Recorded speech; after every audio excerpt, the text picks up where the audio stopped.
एक बार की बात है, एक बहुत बड़ा नेता एक साधु के छोटे से आश्रम में गया, क्योंकि उसने बहुत सुना था उस साधु के बारे में और उसके मन में आया कि मैं एक बार जाकर के देखता हूं कि लोग इतनी तारीफ क्यों करते हैं उसकी। तो जब वो उस आश्रम में गया तो वहां पर एक छोटा सा कमरा था जहां पर एक कालीन बिछा हुआ था। वहां पर कुछ लोग बैठे हुए थे नीचे और साधु जी सामने बैठे हुए थे। कुछ सवाल जवाब चल रहा था। तो जैसे ही वो अंदर गया, वो अकेला नहीं था, उसके साथ में 4 बॉडीगार्ड्स भी थे और उसको ये आदत थी कि जहां पर भी वो जाता था लोग अपनी जगह से खड़े हो जाते थे, उसकी तरफ देखते थे, हाथ जोड़ते थे, अपना सर झुकाते थे। लेकिन यहां पर ऐसा कुछ भी नहीं हुआ। साधु ने उसकी तरफ देखा तक नहीं, क्योंकि वो साधु किसी के सवाल का जवाब दे रहे थे। लेकिन नेता को इस बात पे गुस्सा आ गया। नेता को लगा कि ये मेरी बेइज्जती है। तो उस नेता ने साधु की बात को बीच में ही काटते हुए थोड़ा गुस्से से कहा, मैं आपसे कुछ कहना चाहता हूं। साधु ने उसकी तरफ देखा और बोले, आप थोड़ी देर रुकिए, पहले मैं इनके सवाल का जवाब दे लूं, उसके बाद में मैं आपसे बात करूंगा। तब तक अगर आप चाहें तो आप बैठ सकते हैं। बस साधु का इतना कहने की देर थी। नेता का चेहरा गुस्से से लाल हो गया और फिर उसने अपना सारा गुस्सा उस साधु के ऊपर निकाल दिया। अभी तक वो नेता बहुत ही तमीज से बात कर रहा था, यानी कि आप कह करके बात कर रहा था। अब वो तू तड़ाक पे उतर आया। नेता ने उस साधु को कहा, तुझे पता भी है मैं कौन हूं और तू किससे बात कर रहा है? साधु ने उसकी तरफ देखा और कहा, मुझे इससे कोई फर्क नहीं पड़ता कि आप कौन हैं, लेकिन आप जो कोई भी है, अगर आप चाहते हैं कि मैं आपके सवाल का जवाब दूं या आपसे बात करूं तो आपको कुछ देर रुकना होगा। और साधु के ये कहते ही नेता गुस्से से पागल हो गया और वहीं सबके सामने चीखने चिल्लाने लग गया, अब मैं तुझे तेरी असली औकात दिखाऊंगा। तूने मुझसे पंगा लेकर के ठीक नहीं किया है। तुझे पता भी है मैं तेरे बारे में क्या सोचता हूं। साधु ने फिर से उसकी तरफ देखा और बड़े ही प्रेम से कहा कि मुझे इससे कोई फर्क नहीं पड़ता है कि आप मेरे बारे में क्या सोचते हैं। आप जो चाहे वो मेरे बारे में सोच सकते हैं। फिर उस नेता ने बोला कि तू चाहे सुनना चाहता है या नहीं, लेकिन मैं तुझे बताऊंगा यही सबके सामने कि मैं तेरे बारे में क्या सोचता हूं। तू एक बहुत ही घटिया इंसान है। तू कोई साधु नहीं है, तू एक ढोंगी है, पाखंडी है और यहां पर जितने भी लोग बैठे हैं उन सबको बेवकूफ बना रहा है। तेरा बस एक ही मकसद है कि इन लोगों की जेब में जितना भी पैसा है वो सब तेरे पास में आ जाए। तू अपने फायदे के लिए इन लोगों का इस्तेमाल कर रहा है और अब मैं तुझे नहीं छोड़ने वाला। तेरा पर्दाफाश करके रहूंगा पूरी दुनिया के सामने। लेकिन उसके इतना बोलने के बाद भी उस साधु के चेहरे पर हल्की सी मुस्कान बनी ही रही। ये देखकर वो और तिल मिला गया और उसने कहा, अब बहुत हुआ, अब मैं यहां 1 मिनट भी नहीं रुकने वाला। लेकिन अभी भी तेरे पास में मौका है। अगर मुझसे माफी मांगनी है या मुझसे कुछ कहना है तो कह सकता है। इतना सब होने के बाद भी साधु बिल्कुल शांत था और उनके चेहरे पर एक मुस्कान थी। उन्होंने अपनी आंखें बंद कर ली। फिर साधु ने अपनी आंखें खोली, हाथ जोड़े और कहा कि मुझे आपसे कोई गिला शिकवा नहीं है। मेरे मन में आपके लिए कोई भी गलत ख्याल नहीं है। जो भी आपने मेरे बारे में कहा वो आपकी अपनी सोच थी। तो मुझे आप में कोई भी बुराई नजर नहीं आती है।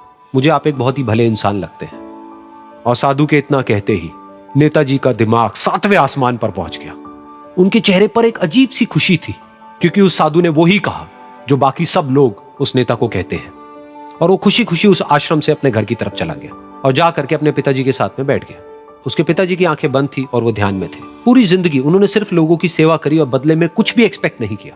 तो थोड़ी देर बाद जब उन्होंने अपनी आंखें खोली और देखा अपने बेटे को अपने साथ बैठे हुए, तो उनके बेटे के चेहरे पर आज एक अजीब सी खुशी थी जो आज से पहले उन्होंने कभी नहीं देखी थी। फिर उसने एक एक करके सब कुछ बताया कि आज क्या हुआ, किस तरह से वो आश्रम गया, वहां पर क्या हुआ, उसने क्या कहा, उन्होंने क्या कहा। तो जब इसके पिताजी ने पूरी बात सुनी तो थोड़ा सा मुस्कुराए और अपने बेटे को देख करके बोले कि उन्होंने तुम्हारी तारीफ नहीं करी है, क्योंकि उन्होंने वो नहीं कहा कि जो तुम हो, उन्होंने वो कहा कि जो वो खुद है।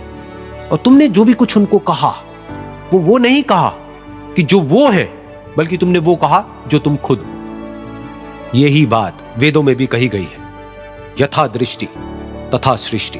ये दुनिया तुम्हें वैसी नहीं दिखती है जैसी कि ये दुनिया है। ये दुनिया तुम्हें वैसी दिखती है जैसे तुम खुद हो। जिसकी नजर जैसी है उसके लिए ये दुनिया वैसी ही है। तो अगर तुम अपनी दुनिया को बदलना चाहते हो तो उसका सिर्फ एक तरीका है, अपनी नजर को बदलो। अभी भी जैसे आपकी लाइफ चल रही है वो कोई सच नहीं है, कहानी मनगढ़ंती है। ऐसी अपनी कोई कहानियां बनाई हुई है कि मैं ये कर नहीं सकता, क्यों? क्योंकि बकवास है वो कहानी। क्योंकि बहुत सारे लोग हैं जो आपसे भी गई गुजरी सिचुएशन में है और पता नहीं क्या क्या कर रहे हैं। देख पा रहे हो ना इस सच को? अभी भी आपकी कहानियां हैं तो मनगढ़ंती। तो एक नई कहानी बनाओ और अपने इस इमोशनल ब्रेन को बार बार वो कहानी सुनाओ कि देख बेटा, अगर इन्हीं ऐसे ही पड़ा रहा तो आने वाले टाइम में ये होगा, फिर ये होगा। जा बेटा एक बार हॉस्पिटल में देख करके क्या क्या हो रहा है लोगों के साथ। चले जाओ हॉस्पिटल में, दिखाओ अपनी इमोशनल ब्रेन को, देख बेटा ऐसे होता है, ऐसे होता है। और ज्यादा पुश करना है अपनी लिमिट्स को तो शमशान घाट में चले जाओ। तो इमोशनल ब्रेन क्या करेगी, धीरे धीरे आप देखोगे जैसी कहानी बदलेगी, जैसी आपकी इमोशनल ब्रेन उस कहानी को सच मान लेगी, तो केमिकल्स रिलीज होने बंद हो जाएंगे, वहां कुछ और रिलीज होगा, एकदम से डर लगने लग जाएगा, यार ये मैं क्या कर रहा हूं। अगर ऐसी कहानी बना पाओ, then you are super intelligent. देखो मैं तीनों को डिफाइन कर देता हूं, बेवकूफी क्या है, इंटेलिजेंस क्या है और सुपर इंटेलिजेंस क्या है। बेवकूफी क्या है कि जो कहानी जैसी बनी हुई है हमारी लाइफ की, उसके हिसाब से लाइफ चलती चली जाए। और वो कहानी बनी कैसे है, वो एडवर्टाइजिंग और मार्केटिंग की पूरी दुनिया है, उन्होंने आपके माइंड में कुछ कहानियां बना दी है जो उनके लिए फायदेमंद है। तो वो कहानी किसकी, दुनिया की। वो दुनिया की कहानी आपकी लाइफ को चला रही है। ये सफोकेटिंग होता है, because you are not in control. बिल्कुल ऐसा है जैसे आपकी लाइफ की बोट को कोई और चला रहा है और आप जाना नहीं चाहते वहां पे, लेकिन वो जा रही है। ये हो गया सबसे बेवकूफों वाला तरीका लाइफ को जीने का। दूसरा तरीका जो इससे बेटर है वो क्या है कि आप एक नई कहानी बनाओ बेस्ड अपॉन कि क्या होने वाला है, जिसको ड्रीम्स बोलते हैं, कि अगर मैं ये नहीं करके ये करता हूं तो आने वाले 2 साल बाद 5 साल बाद ये हो जाएगा। ये उससे बेटर है, लेकिन स्टिल इतनी बढ़िया कहानी नहीं है, क्योंकि ये जरूरी नहीं है कि प्रैक्टिकल हो। एक तीसरी कहानी है जो बड़ी कमाल की है, which is the highest level of intelligence. वो क्या है कि आप एक ऐसी कहानी बना दो जिसमें कि जो काम आप करना चाहते हो, जो आपको अंदर से पता है कि आपके लिए करना चाहिए, फॉर एग्जांपल हेल्थ जिसकी हमने बात करी, तो एक ऐसी कहानी हो कि उस हेल्थ को मेंटेन करने के लिए जो करना पड़ेगा उसमें आपको मजा आने लग जाए। दोनों में फर्क समझ आया? एक कहानी है कि आप कुछ भी ना करो हेल्थ के लिए, the lowest level of intelligence, तो अपने आप ही हेल्थ खराब होती चली जाएगी। फॉर एग्जांपल जंक फूड की आदत पड़ी है तो जंक फूड खाए चले जा रहे हो, कुछ नहीं करने की आदत पड़ी है तो कुछ नहीं कर रहे हो। ये तो सबसे बेवकूफों वाला तरीका हो गया लाइफ को जीने का। दूसरा तरीका क्या है, जैसे ज्यादातर लोग करते हैं कि शीशे में देखते हो अच्छा नहीं लगता है, बुरा फील होता है, तो आपने एक पोस्टर लगा दिया उस शीशे के सामने किसी और का, क्या मुझे ऐसी बॉडी चाहिए अगले 1 साल के अंदर अंदर। समझ गए? ये उससे बेटर है, क्योंकि थोड़ी बहुत मोटिवेशन मिलेगी, लेकिन इतना समझदारों वाली कहानी नहीं है, क्योंकि वो प्रैक्टिकल नहीं है। क्योंकि जैसे ही आप 2-3 महीने कुछ करोगे और रिजल्ट नहीं आएगा तो छोड़ दोगे, डीमोटिवेट हो जाओगे। या ये कह लो जबरदस्ती अपने आप को पुश करना, बल्कि देखना कुछ इंटरेस्टिंग है, बल्कि जबरदस्ती अपने आप को पुश करना पड़ेगा, यानी कि लड़ना पड़ेगा अपनी इमोशनल ब्रेन से।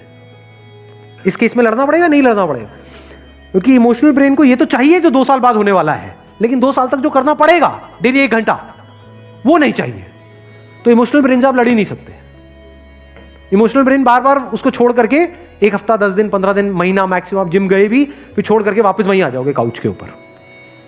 क्यों? क्योंकि वहां पे मजा ज्यादा आ रहा है। समझ गए ना? बच्चा वहीं आ जाएगा जो बच्चा चाहता है, क्योंकि बच्चा क्या कहेगा 2 साल बाद क्या होने वाला है, वो समझता ही नहीं है बच्चा। तो बच्चे को इसकी थोड़ी पड़ी है 2 साल बाद क्या होने वाला है। बच्चे को तो अभी मेरे को दर्द हो रहा है, मेरे को नहीं चाहिए, मेरे को नहीं करना। मतलब ये लड़ाई हो गई, भयानक लड़ाई। अब सबसे समझदार वाला तरीका कौन सा है? The most practical way of achieving it, जिसमें अपने आप ही गोल अचीव हो जाएंगे सारे, पता भी नहीं लगेगा कि वो बॉडी को बनाने के लिए जो करना पड़ेगा। आपने प्लान ऐसा बना दिया कि डेली आपको 1 घंटे में इतना मजा आना चाहिए वो करने में, जितना बाकी 23 घंटे में नहीं आ रहा है। एक्चुअल में आना चाहिए आपकी इमोशनल ब्रेन को, मतलब करते करते ऐसा होना चाहिए कि दिस इज लाइफ, मजा आ रहा है, मजा आ रहा है, मजा आ रहा है, मजा आ रहा है। नहीं भी आ रहा तो शुरू में बोलना शुरू कर दो, कैसा लगा करने के बाद, मजा आया, करते वक्त मजा आया। समझे? तो अगर ये झूठ आप बोलते रहे कुछ दिन तक तो क्या होगा? आपको करने में मजा आने लग गया। अब वो करते रहोगे, मान लो 6 महीने, साल, 2 साल, 3 साल, 5 साल, क्या होगा? रिजल्ट तो आना ही आना है। तो रिजल्ट में भी मजा आएगा, करने में भी मजा आएगा, आदत भी बन गई है, और प्लस इमोशनल ब्रेन भी आपके साथ चल रही है। आपको अगेंस्ट जाने की जरूरत ही नहीं है। अब ये इमोशनल ब्रेन ये आप पे हावी हो जाएगी, वो आपको पुश करेगी बार बार करने के लिए। This is the most intelligent way of living life. Wish you all the very best. Thank you so much for coming.